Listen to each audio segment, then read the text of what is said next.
एक पार्टी वो कहती है कि हम सेक्युलर है, दूसरी पार्टी कहती है कि नहीं हम हिंदुत्ववादी है, तो वहाँ पे भी यही इशू है।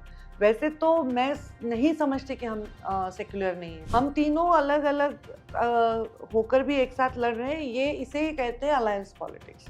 तो अलायंस पॉलिटिक्स में पहला जो प्रयोग होता है फर्स्ट, उसमें कभी कभी बहुत यश मिलता है। हम वो सारी चीज़ों को टिक मार्क करके बदल देंगे जिसकी वजह से हमें यश नहीं मिल पाया।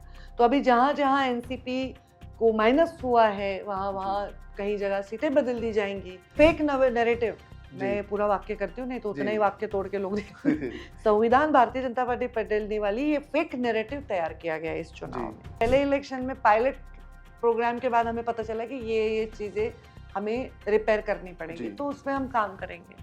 तो नैरेटिव फेक होना, एक बहुत बड़ा आरक्षण का मुद्दा, जातिवाद को एक डिवाइड कर रहा है टोटली जातियों को, एक ये मुद्दा बना। और अब ये अलायंस को लोगों का एक्सेप्ट करने का एक मुद्दा बना। राजनीति में होती ही रहती है वो चर्चाएं, उसके पर मुझे लगता है कि मुंडे परिवार को अकोमोडेट करने की आवश्यकता राजनीति में नहीं होती। नमस्कार दोस्तों, आप देख रहे हैं लोकमत हिंदी और मेरा नाम है सोनू कनौजिया। एक नेता जो अपने मतदार संघ में निकलती है तो वहां पर लोगों का हुजूम दौड़ने लगता है। एक नेता के चुनाव का जब नतीजा आने लगता है तो उसके पहले ही बधाई के संदेश आने लगते हैं। और एक नेता जब चुनाव में हार जाता है तो उनके मतदार संघ के लोग आत्महत्या तक कर लेते हैं। हमारे साथ आज स्टूडियो में एक ऐसी ही नेता हैं जो बीट से आती हैं और एक बड़ी लेगेसी उनके पास है और एक बड़ा जनाधार उनके पास है। महाराष्ट्र की विधान परिषद की विधायक हैं पंकजाताई मुंडे हमारे साथ हैं। गोपीनाथ मुंडे जी की बेटी हैं और गोपीनाथ मुंडे जी जो कि महाराष्ट्र के भारतीय जनता पार्टी के एक बड़े नेता रहे हैं और जिस तरह से उन्होंने जो ओबीसी समाज है उन्हें जो भाजपा के साथ जोड़ा था उसे आज भी हम देखते हैं। हम कई बार देखते हैं कि जब हम आज़ाद मैदान में कोई प्रोटेस्ट होता है तो वहाँ पर गोपीनाथ मुंडे जी के बड़े बड़े पोस्टर लेकर लोग आ जाते हैं।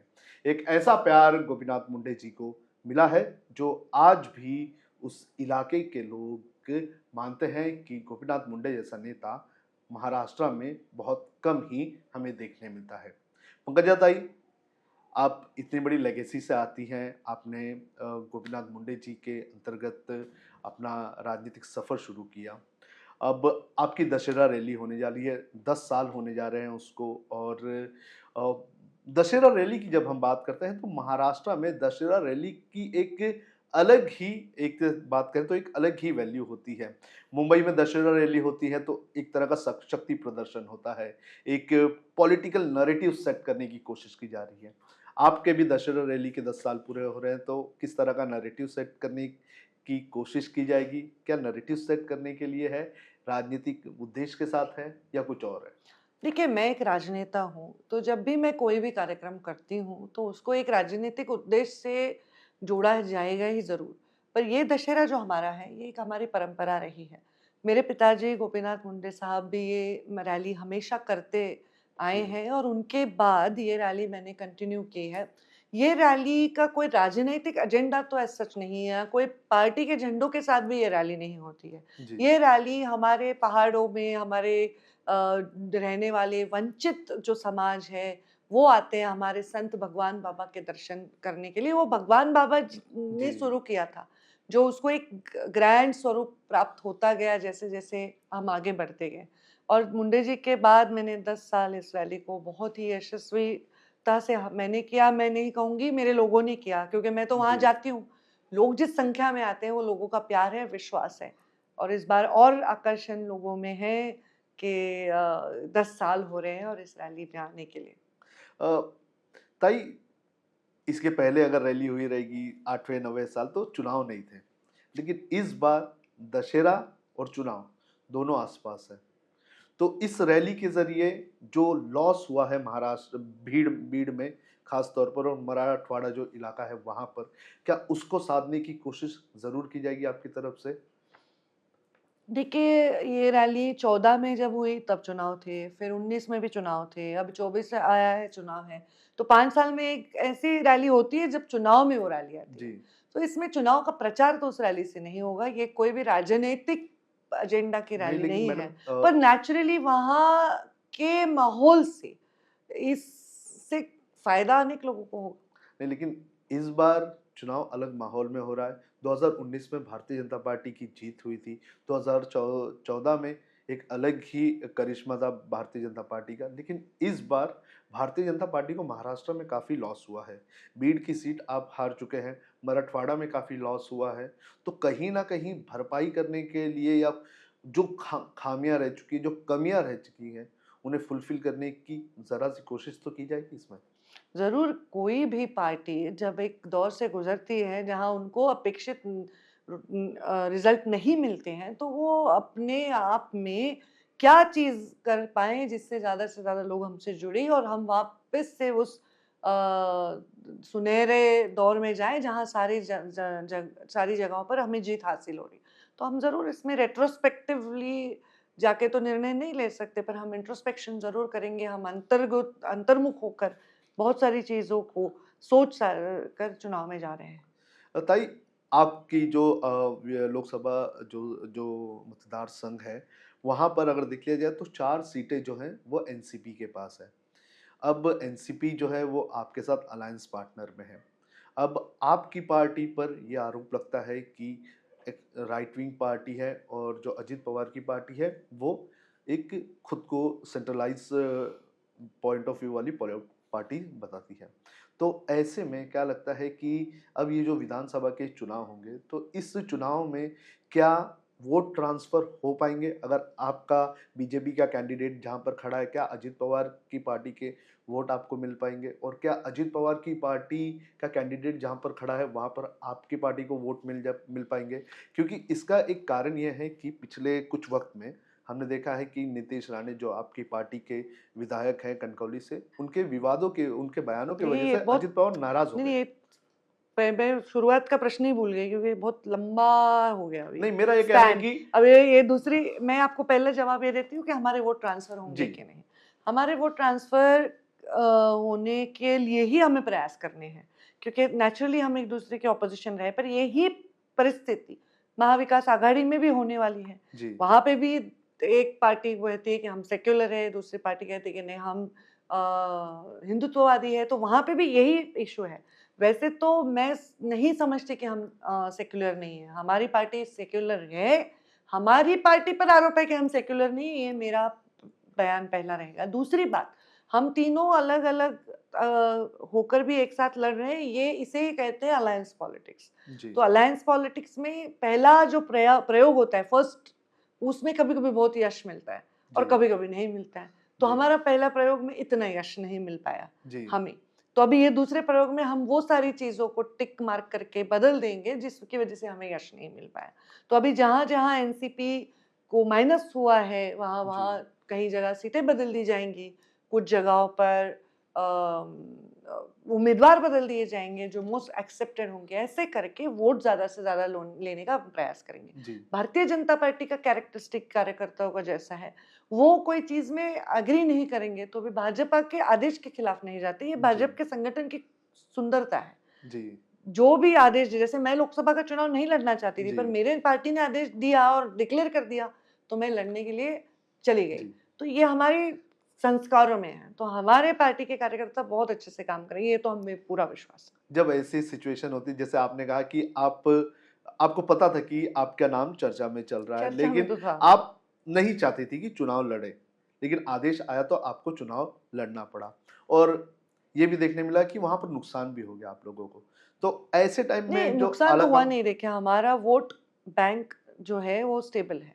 जी, हमें जितने वोट पिछले चुनाव में मिले थे उतने उससे कम मिले नहीं हैं। जी, हमें वोट उतने ही मिले हैं। पर इस बार जो डाइवर्जन होता है जनरली ट्रायंगुलर फाइट होता है वो नहीं हुआ। और ये सिर्फ मैं तो सिर्फ 6000 से आ रही हूँ, बाकी जी, लोग लाखों से, 1.5 लाख से, 2 लाख से। तो ये तो ट्रेंड ही बन चुका था ऐसे लग रहा है हमारे एक रीजन में। जी। तो उस ट्रेंड को कैसे तोड़ें हम ये प्रयास करेंगे। एक नैरेटिव सेट करने की बात कही गई है जब ये चुनाव के नतीजे आए लोकसभा के उसके बाद ये कहा कि जो एमवीए है उसने एक फेक नैरेटिव सेट करने जी, की कोशिश की संविधान तो बदलने वाली है जी भारतीय तो जनता आप पार्टी, लोग ऐसे आप फेक नैरेटिव। जी मैं पूरा वाक्य करती हूँ, नहीं तो उतना ही जी वाक्य तोड़ के लोग देखेंगे। संविधान भारतीय जनता पार्टी बदलने वाली, ये फेक नैरेटिव तैयार किया गया है इस जी चुनाव में। तो ये फेक नैरेटिव की वजह से नुकसान जरूर हमको हुआ है। और ये फेक नैरेटिव अभी लोगों के खुद ही सामने आ गया है कि क्या कर रही है भाजपा ऐसे। उल्टा लोग, मुझे लगता है जितने लोगों, मैं मास लीडर हूँ, लोगों के बीच में रहती हूँ, बहुत ज़्यादा भीड़ में जाती हूँ, लोगों से बात करती हूँ, मुझे लगता है कि लोग थोड़े इसमें अच्छा नहीं महसूस कर रहे कि इतना हम मोदी जी को प्रधानमंत्री दिन बनाने के लिए योगदान न दे पाए।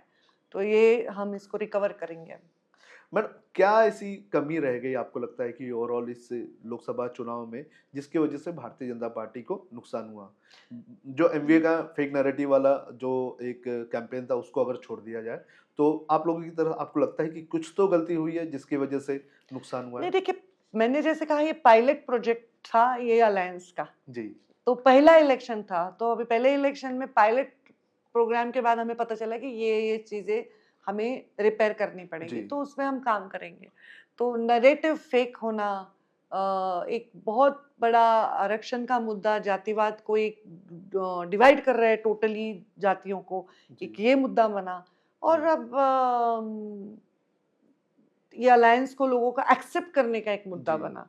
तो ये सब चीजें अभी इस बार रिपेयर करने की कोशिश की जाएगी। ताई, गोपीनाथ मुंडे जी जब थे तो भारतीय जनता पार्टी में उनका अलग दबदबा हुआ करता था, उनकी एक अच्छी पकड़ हुआ करती थी, उनके आगे महाराष्ट्र में कोई एक नेता नहीं जाता था। मुझे लगता है कि सिर्फ नितिन गडकरी ही उनके एक लेवल के नेता उस वक्त महाराष्ट्र में हुआ करते थे। हम्म।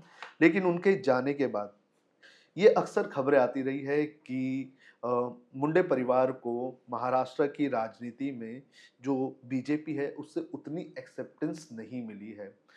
कई जगहों पर ये देखा गया कि मनमुटाव है या फिर साइडलाइन करने की कोशिश की गई।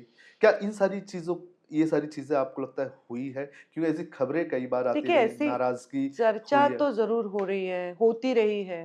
ये चर्चा होती रही है ना, मुंडे परिवार ने कभी आगे आके कुछ कहा है, ना पार्टी ने कभी कुछ आगे आके कहा है, पर चर्चाएं होती है क्योंकि पार्टी के और हमारे कुछ निर्णयों को लोग अपनी तरह से प्रेडिक्ट करते रहते हैं, उसके एनालाइज करते रहते हैं, तो उससे ये चर्चाएं होना राजनीति में होती ही रहती हैं वो चर्चाएं जी, उसके।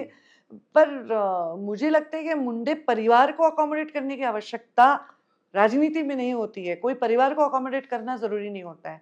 वो परिवार से जुड़े हुए सारे बिलीव, सारे वोट बैंक, वो इम्पोर्टेंट है। जो वोट बैंक कोई वर्ड गलत तरीके से भी यूज़ किया जाता है, पर वोट जी, जो हम पे बिलीव करते हैं जी, सालों से, एक जी। नेता जब बनता है तो उसको कई दशक लग जाते हैं वहाँ तक मुंडे साहब पहुँचने को में। पार्टी की ज़रूरत अ, नहीं थी, मुंडे साहब सिर्फ़ एक नाम ही काफ़ी थे, नहीं, वोट। मुंडे जी जब आए थे तब पार्टी की परिस्थिति अलग थी। जी, मुंडे जी पार्टी के जन्म के पहले से जी, पार्टी में हैं। पहले जनता पार्टी, फिर आरएसएस से लेके मुंडे जी, साहब काम कर रहे हैं ना।